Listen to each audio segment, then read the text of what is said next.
Vefanga ole neivanga ole taiao ia peona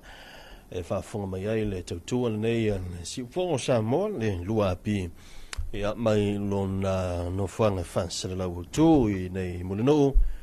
ia peona ia nei taiao la solua ai pela fo no masiri ai o tātou talanoanga ma le tātou vaenga le puma ia mai mta ngā ruenga ia o ngā ruenga tele le tātou malo Martina o le laua se mai fo ni taiao ia o le ua mafata sene me te fine ia sendi ia famsanga ia mai vaenga o ati na e ngafa tauli maina ia wa fo i le tātou programe fa talanoanga ma le fa so ni taiao fa tala fatu sendi ni taiao Taiao manuia lau sunga le fongol po kalambe taina ni fo ile pa ia maulunga le ofisa fasala nei faftai wa toi mau fo ile nei ava no e fa wa winai ia po kalambe fa ala wiloa pol fa manat fo ia vaenga le ofisa le puma le ofisa fo fuanga ma pulenga no fuanga e taulanga ia wala vale fa manatu mal fa malamala ma tili na wala to tiute ia me se fo i o ngalwenga fa atino fa tula fo no peona ia nei ia e faatala faatoi fo ile matanga luenga fela wa inga matina e tele ale malo I tulanga le pulenga e meselo lo matanga luenga ia e te loye fele ni tula e aveia o swim e fai masui o le sunga tamaita I pule e fa apele official puma e follow fam faatalo faatuai ile lo sio tatu atunu malo lava le unsai malo fo ile tawata ia malole on sai sendil de vai ngol tai au ia te lo ia on na le tatimi ha lo o taututu le fo I ni tai ia te lo le ala fo tu ia ia te ia wa fo ia ni sio vai nga ia wa e sa vali fo ma mai fo ma la sunga le tai au ia ona fa manino I le fa fo mai le tatu tino ia faftai lava mole ava noa ia o te loa o le nei tai au o le afa mafa lava le fa manatu le tūlanga o talusanga mo malienga tau ati nai I le tūlanga lea o le process por fa ngā solonga o le iloilonga o ofisa ia elinga tai leo tūlanga o vaenga mena o mia pe afa ape talusanga se malienga tau ati nai au le o tulai le vaenga lea I le tūlea e mwambo lava ona toe fa amanino le vala le se tulanga lea ile ese ngol malinga tawa tina e ma pe mita o fali atonu o se mai tabla vale al ofisa telina FCI pe ave SSI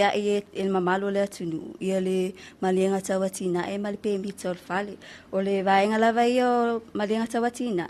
e tabla I lava le va ai afianga le si umanga lenga tai leo afianga soi fo leo ainga tua oi fa pe ia e lo la tane le no fuanga lo fo ine fa tino ile atina a le pe mital fale ia vainga la dia e mai le au pasifale po le building regulatory division ma ila to eta la ila la to sila ile tulanga o le mauseli mal mautu o le fale ma ia ato le fausanga o fale le structure stability o le ngaluenga ina ia mautinol o ngatasi male lato national building code lo afes food fit ona fasol mai leo lo fasol le tulanga o fanga solonga o le iloilonga o officer pe foi ona faso inicio o officer sa awai mo mai o vainga mo lava ia ile form por pe fa atumbu ale officer e te tau ile ona le atina ai ona fa atumuina ma o faatumula leo lo mai e whangatalanga le ati nai ia o whamaunga o le tangata e ona le ati nai ia whapea foi le whanua o le a fuafuaina e fausia ina I lunga le ati nai o le situ e silsila ia o tulanga o supporting documents po o whamaunga la lea e mai e lango ina ilau ati nai ia o vaenga masandi la vemana o miel officer e au fia ai ia ata o le ati nai po design plans ia o tulanga o site plans po le whaatatanga o le atina e lungo le whanua po le ata whanua o le anga o le site plan e whaingofia i le ofisa o na locate pe sa ili atu lo maota pe a o le teimi ala toile asia singa le ofisa. Ai le ngata ilia o le site plan e whaailoa mai ei fo i le ofisa. Ia po ngā whea tonu o le ala whaatua i lo maota o le a fo i le mamao mai tūlanga o tua oi, leina tua oi. A le a fo i le mamao mai isi structures po isi whale ia i lunga o lo whanua. Ia o le si vaenga mena o mia. Ia o whamaumongo o whanua o land ownership details. E mana o mia lava le malienga tustusia a le ona le whanua. Pea whai o le tangata le apalai mai. E le o ia e ownership i le whanua. E lua lava la i tu ai ngā whanua sa moa le tātou te ilo ai nei. O whanua whaaleanga nuu. Ia whaapea ia whanua umia sa o lotu. Ia o whanua whaaleanga nuu. Ia mana o mia i la le saini a le sa au la ainga. Ia whaapea le lana resitala mai le whale whamasino. Le a mai e whailo mai e ua mai e na resitala ina luna sua whamatai. O whanua umia sa o loto po freehold lands. Ia e mana o mia i pe por whanua mai le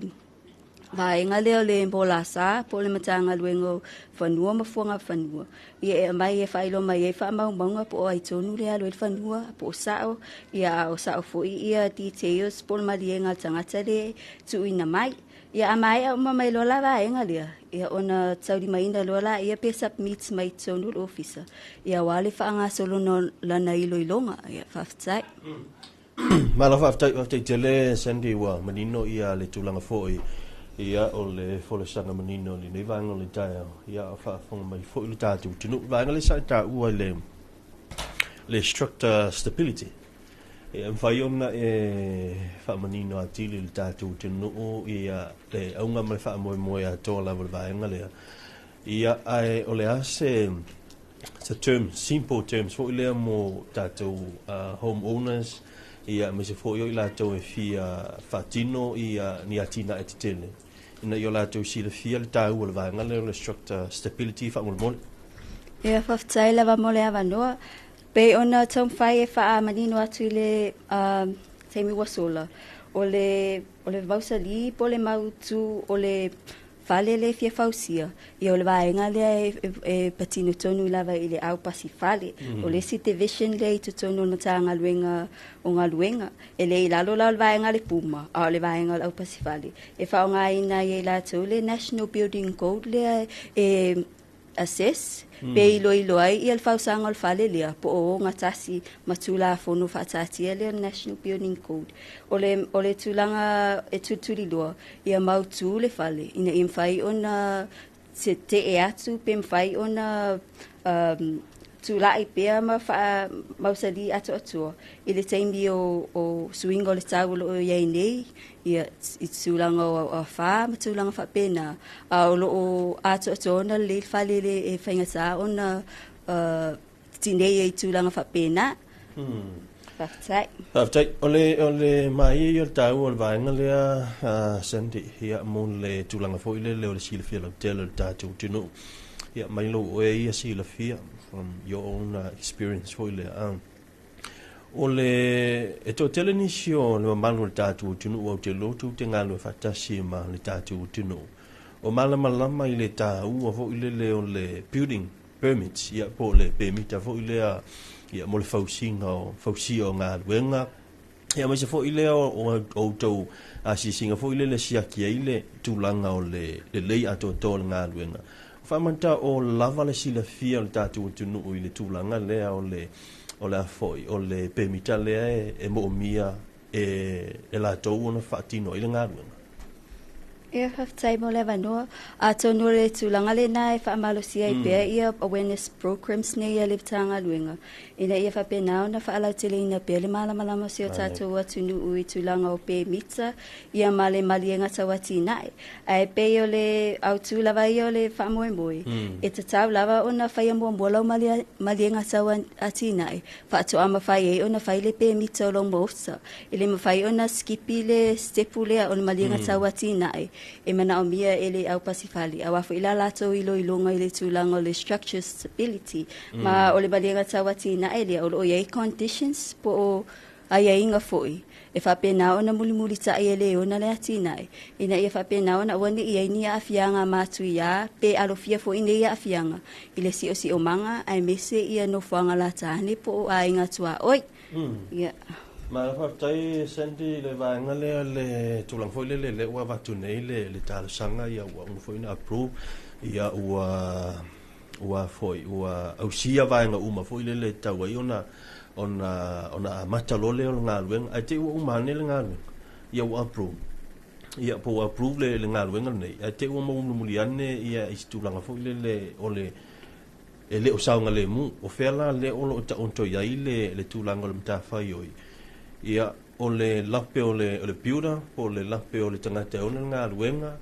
ia po o ila tole sa approving up ia ono winga onto ia eta oto ile vaenga le ia faftai mo le vano ia tono le tulanga le o lo ia lava le vaenga fapitoa le official puma la to te mata ina ia conditions po ia inga le nei e vatue ele officer ina ia muli ta ia ele ona le ngaluenga e mese fo ile kon karate so if I lava ia sia singa le officer ia so uma e le sone ma le sone ina ia fapina na tutulo ina o lo muli sa ia pe le tunu ia tulanga conditions po ia inga lo tu ina atu a fa pela ese tulanga e wa le mautonu po wa le mulmuta ia le una le atina ese condition ia e failoa e avele to staff field office failoa ia ma ave ia fautuanga tala fenga o tulanga tauna ia ina ia fo ia ile fa fitaul ia fa fita ia o te lo o le tele o afo o vaenga ia maulape o fata o tonei senti ele tatu ofisa ia me se fo tatu mtanga lu e pe o le so ta ila vai tulanga o sia inga fo ia ma ale tau ia pe o fama mtangi vaenga fa pena ia tatu titilo le fulu se 10 o 20 years ago ai le telo tau sanga o tona o tulanga fo ile lo designing o tatu fa ia tatu tilo na nei taimi le aso I lo ai ya so Silvia sendi le tulanga o tato building standards ia ua mai on fa ta onto e fa manta o afo o lava ia tato building standards ia mfai on Italia tu ia fa mo matangi I nei vai tau tato ia ia faftai pole avano o te loa o le tulanga le na ia e ta wai pele review mato ilo ia tulanga o tulafono ia ma tulafono fa vai o base ia nga luenga le officer ina ia fa pena ona improve pia ma o nga tusale ma tulanga o swinga tawo o lo ia nei ia peo se talia tulela fafsi faftai tele sendi ile tulanga vo ile se ta wola to nga wenga vo ile a fainela o le ufa malsia ile tulanga o tato building standards ia ai te ua o ia lava ila to vo ile ete ena ia le tulanga le o tam fa tu ia la fu va na fa bene o le ala to la to nga yo inga le ola ia e to te approving na nga wenga le pe a fai o le tukte avatu ma fa malusia ia tato building standards te ua umane ele o le lava ele o fatino pe le utalia ila to ia ngati na ia fo ia fainga ia ma la fu ta uno multa ia fa time le no o le tulanga le o conditions ia avatu ele officer e te tau lava ona uia ma follow ile lo ona le ngaluenga ona lo au mai le tulafonu fa vai al puma ma e te le lava le afianga ile tulafonu pe a fa pele me multa ia ila to we na ngaluenga ia conditions po vai nga fo yo lo avatu le officer mul sa ia ma wa yai fo yo mato cases wo oile tulafon wo oile court le officer pharmacy no e ona lava le usta e le malo la tunu itulanga o popo inga po o tulanga o conditions o lo avatu ina ia mul sa ia le fatino nga wenga faftai le tulanga le o le iloilonga fo ile fai po le i te lo le sa tele na tala no antoi fo ile ia inisio tatu sui e vai fo ile le tatu review ma le tatu iloilonga le e a fo i fatino ia le I fo I ma le tatou stop notice stop order ia en faina toe whamana tu tātou tunu o la ngau te loa na umatu I statu prokalame ia ai la vai la tu sa tu fisili o le ale umi e whaatino ele tātou review le pa whai o matu tu stau fifo I le ia mo se ngā luenga wha mole mole ia whaftai mo le manua o le tulanga le stop order whatoa e lua lava pafuanga e alai ona whamatu atu el officer ia le stop order po le tuisita ofi o le vaenga mua lava ia pea whaapea e le I au mai e te tonu sau talasanga mo se malianga tau ati nai ia ma le vaenga lona lua pea whai ua iei se whaasea ua tuina mai e tu sai o le ngaruenga o whaatino wa awhia ai ia lo ainga tua oi pe le I whaasainia le sao la ainga le pulu le whanua na o paula wala na o mafuanga e mawhai el officer o na tuina atu se tuisita ofi e tuina atu la tuisita ofi ma whautua ina le malo la tunu ina ia o mai tonu whaatatala noa lau atina e o lo fufua ina po o ua whaia se maringa tau atina e ia a whapeo tūlanga o whaese inga le whanua po o a inga wa awhia I tūlanga o whaatino ina o le atina e ia e mwhai lava o na Medicaid e lo ofisa o mai tonu pāti e lua ia o na whaatatala noa le ina ia soa lau pule se mata upu Hafte tele o le vanga fo ile o tatou atina te tele ia be o fate ta inga me o falenga o si o loa e fenga I ma un tole mta upule ia o te loa o le fausia ino fa vai vanga fa pena ina ia mautu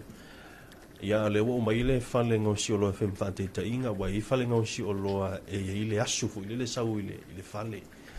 ia e manta e lalo fo tau vanga le wa e motinoa e ono iai ia faasea ainga tua oi ono le afia ile asu ia whaftai mo le avanua I le vaenga whasu malua le tulafono le puma o lo o mwhai e ona tāpā se ilo ilonga a whianga tau si o manga po le EIA le Environmental Impact Assessment pe o le reporti le amato te tāpā mai lava I atina e te tele nei pe la o factories ma isi atina e popolo ke te tele malo so o reporti la nei e tuina mai o lo whaamatala mai e le atina e ia o loo mai ia o na afianga e o no afia ia ai nga tua oi po mamalo tele la tunu fa persi si o manga ia ma o loo fa manino mai fo ilai tonu li potini o a wala o filfilia po o sauni ia le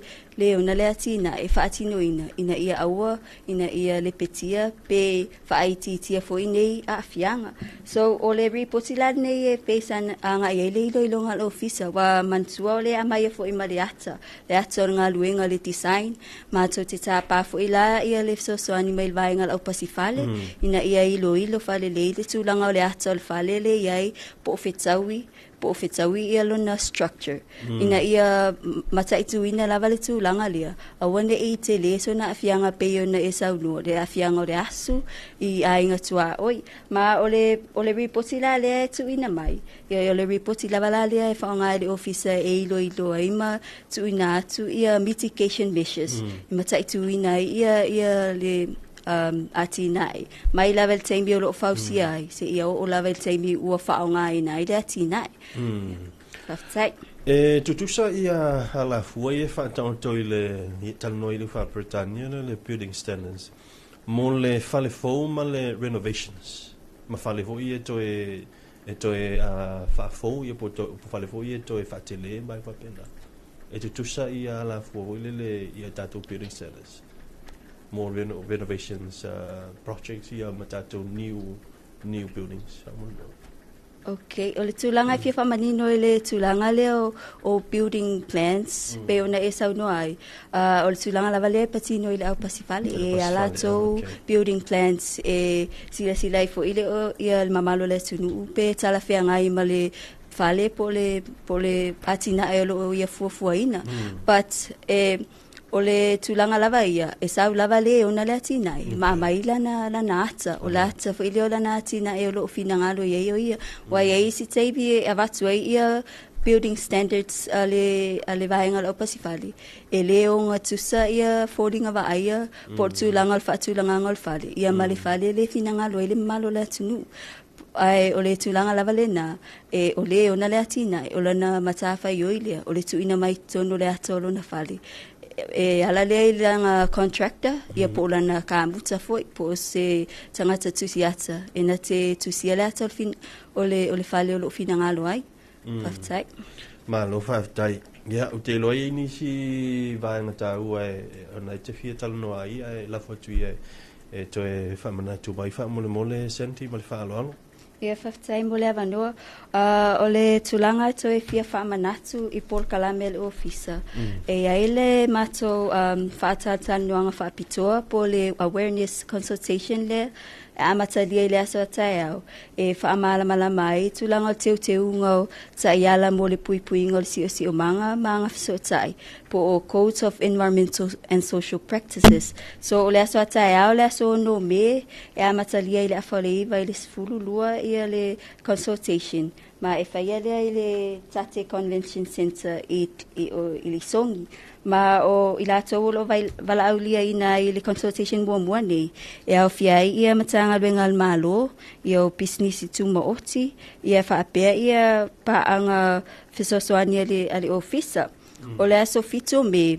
o le afa ia fo le consultation ma e fa pitole ni consultation mo fa ala potsonga tu maoti o company fai awala o company faufale o konisale